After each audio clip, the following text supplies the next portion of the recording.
I knew of him and I actually supported him from the distance, but I met him in the heady days of the Velvet Revolution, just around Christmas of 1989. That's before he became president. And it was still the old regime, but it was the last days of the old regime.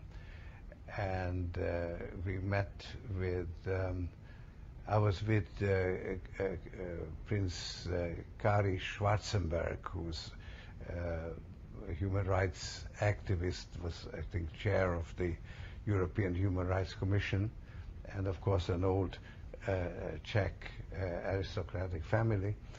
And the two of us went to Prague and met with Chalfa, who was then the head of state.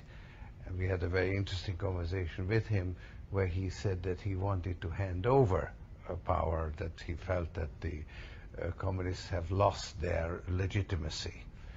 And actually that was the first that Havel learned that he was going to become president, because Chalfa said that he has enough power to hand over in a peaceful manner. And it was really a very exciting, beautiful spirit at the time, sort of peaceful transition. That's why it's called the Velvet Revolution. And then I stayed in touch with him,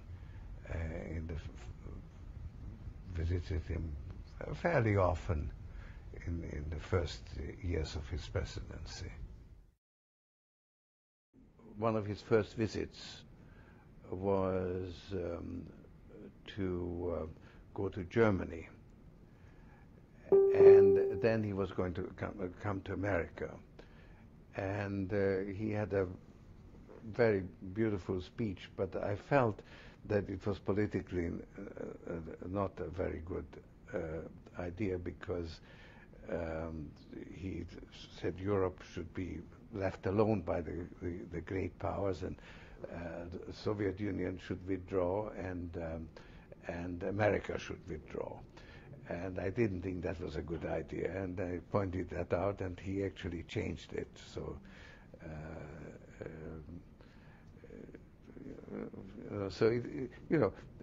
as it happens to me too, sometimes our ideas carry us away into an area where we are maybe not as politically savvy as some professionals.